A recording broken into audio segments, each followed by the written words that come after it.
Hi everyone, welcome back to my YouTube channel.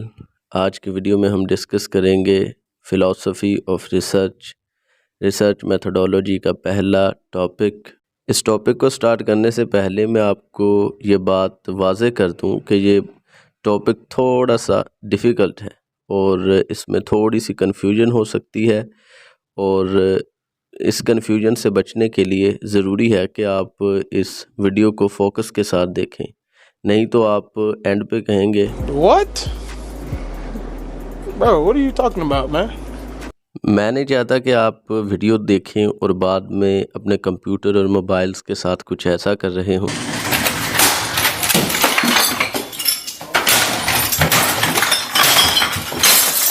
Research की proper definition तो आपको अपनी स्क्रीन पे दिख रही होगी और साथ उसकी फर्दर एक्सप्लेनेशन भी। तो यहाँ पे बात कर लेते हैं कि रिसर्च क्यों की जाती है। रिसर्च दो मकसद के लिए की जाती है। Number 1, to fill the knowledge gap, या तो नॉलेज का जो गैप है, नॉलेज में जो गैप है उसको फिल किया जाता है, या फिर कोई प्रॉब्लम सॉल्व की जाती है। ये दो मेजर पॉइंट होते हैं रिसर्च के। प्रॉब्लम सॉल्विंग रिसर्च और रिसर्चर्स का ताल्लुक ज़्यादातर बिज़नेस कम्युनिटीज़ या बिज़नेस कंपनीज से होता है, और जो नॉलेज गैप को फिल करने वाली रिसर्च होती है वो ज़्यादातर एकेडमिक रिसर्च होती है।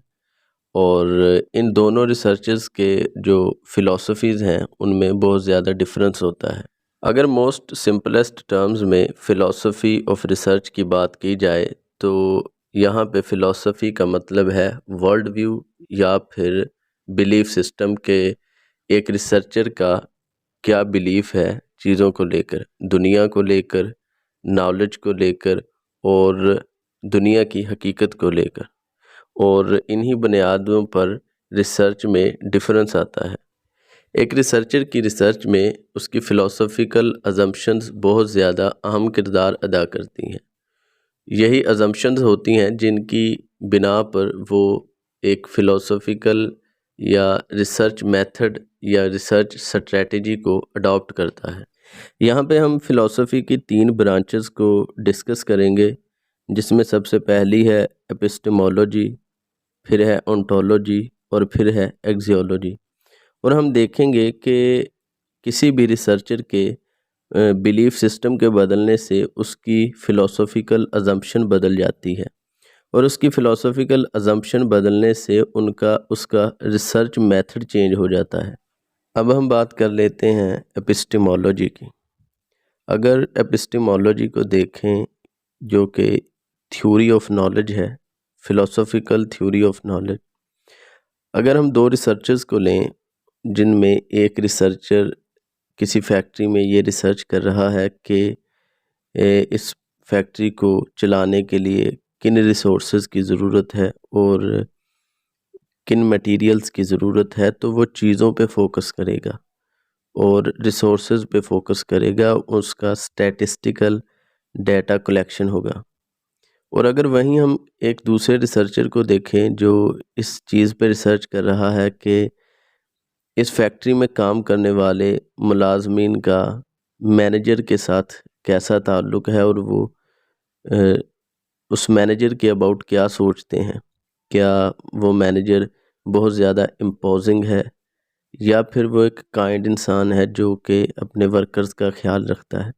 तो इन दोनों रिसर्चर्स के लिए जो नॉलेज है या सोर्स ऑफ नॉलेज है वो चेंज हो गया है, और उनकी जो थ्योरी ऑफ नॉलेज है वो दोनों की डिफरेंट होगी। सेकंड ब्रांच ऑफ फिलॉसफी है जी ओंटोलॉजी। ओंटोलॉजी में जो नेचर ऑफ रियलिटी है उसमें दो व्यू पॉइंट्स हैं।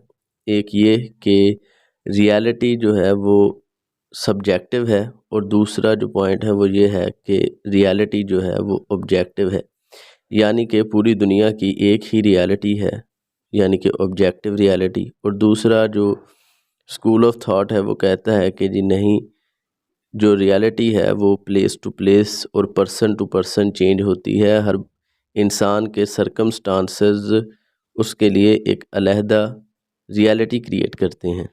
Third branch of philosophy that is concerned with research methodology is axiology. Axiology में हम ह्यूमन वैल्यूज़ की बात करते हैं। हमने पहले देखा कि दो रिसर्चेस हैं और दोनों का जो ऑब्जेक्टिव है वो डिफरेंट है और दोनों के लिए वैल्यूज़ और रियलिटीज़ डिफरेंट हैं। जो ह्यूमन रिसोर्सेज पे रिसर्च कर रहा है, यानी कि वो देख रहा है कि एक मैनेजर का उसके वर्कर्स के साथ कैसा रिलेशन है, वो वैल्यूज़ पे ज़्यादा फोकस कर रहा है और दूसरा रिसोर्सेज पे यानी कि मटेरियल थिंग्स पे ज़्यादा फोकस है उसका। तो यहीं से दोनों की एक्सियोलॉजिकल अजम्पशंस चेंज हो जाएंगी, जिससे उनका रिसर्च मेथड चेंज होगा।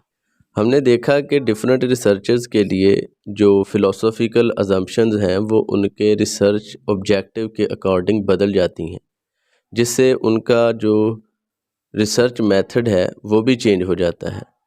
तो इन वर्ल्ड व्यूज़ और रिसर्च ऑब्जेक्टिव्स की बिना पर जो रिसर्च फ़िलोसफीज़ हैं उनको भी डिफरेंट पार्ट्स में तकसीम किया जाता है। यहाँ पे हम दो रिसर्च फ़िलोसफीज़ को डिस्कस करेंगे। First one is positivism and the second one is post positivism.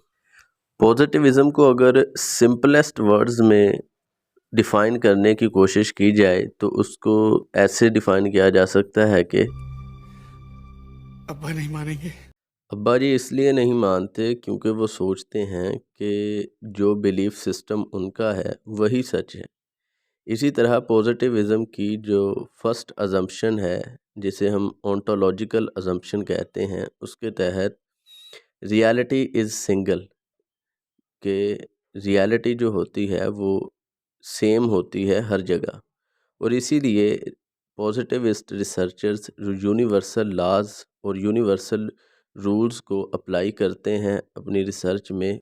Positivist researchers की एपिस्टेमोलॉजिकल असम्पशन के मुताबिक जो रिसर्चर और रिसर्च्ड होता है, यानी कि जो सब्जेक्ट होता है, उनके दरमियान इंटरेक्शन कम से कम होना चाहिए, क्योंकि उनको लगता है कि जो रियलिटी होती है वो सेम होती है।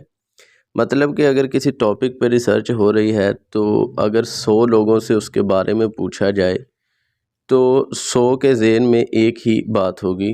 तो इसके लिए वो डीप इंटरेक्शन जो है रिसर्च सब्जेक्ट्स के साथ डेवलप नहीं करते।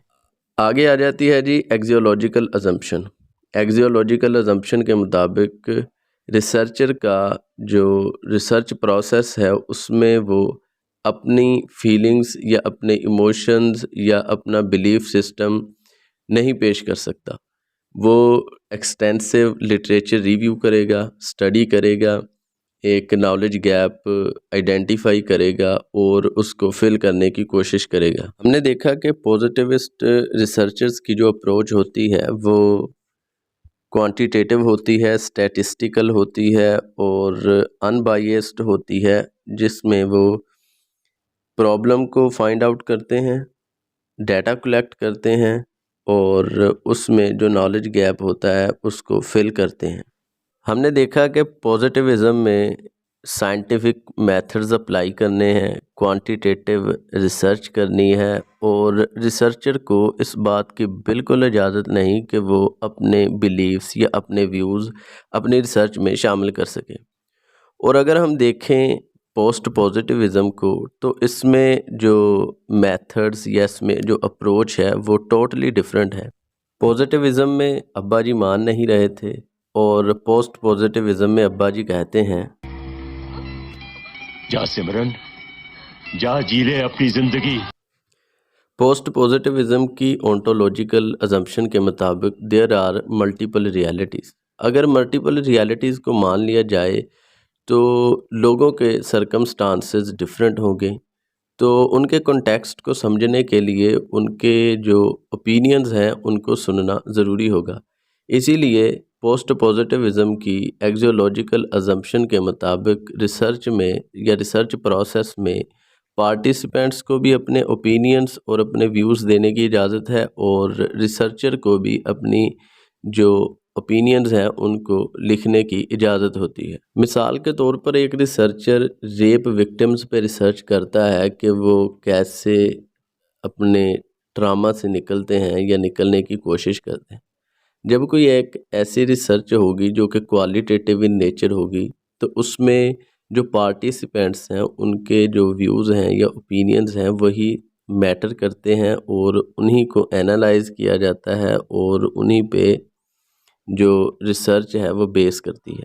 ऐसी रिसर्च में एक एथिकल क्वेश्चन भी आता है जिसको ख़ास मद्देनज़र रखना चाहिए कि जब ऐसी रिसर्च में पार्टिसिपेंट्स पार्टिसिपेट करें तो उनको इस बात की यकीन दहानी दिलाई जानी चाहिए कि उनकी जो प्राइवेसी है उसका ख़ास ख्याल रखा जाएगा। जैसे हमने देखा कि पॉजिटिविस्ट्स ह्यूमन इंटरेक्शन को ज़्यादा वैल्यू नहीं देते और रिसर्चर की ओपिनियन को साइड पे रखते हैं, तो यहाँ पोस्ट पॉजिटिविस्ट्स एपिस्टेमोलॉजिकल अजम्पशन में कहते हैं कि रिसर्चर को इंफॉर्मेशन या नॉलेज हासिल करने के लिए रिसर्च यानी कि पार्टिसिपेंट्स के साथ इंटरेक्शन करना चाहिए।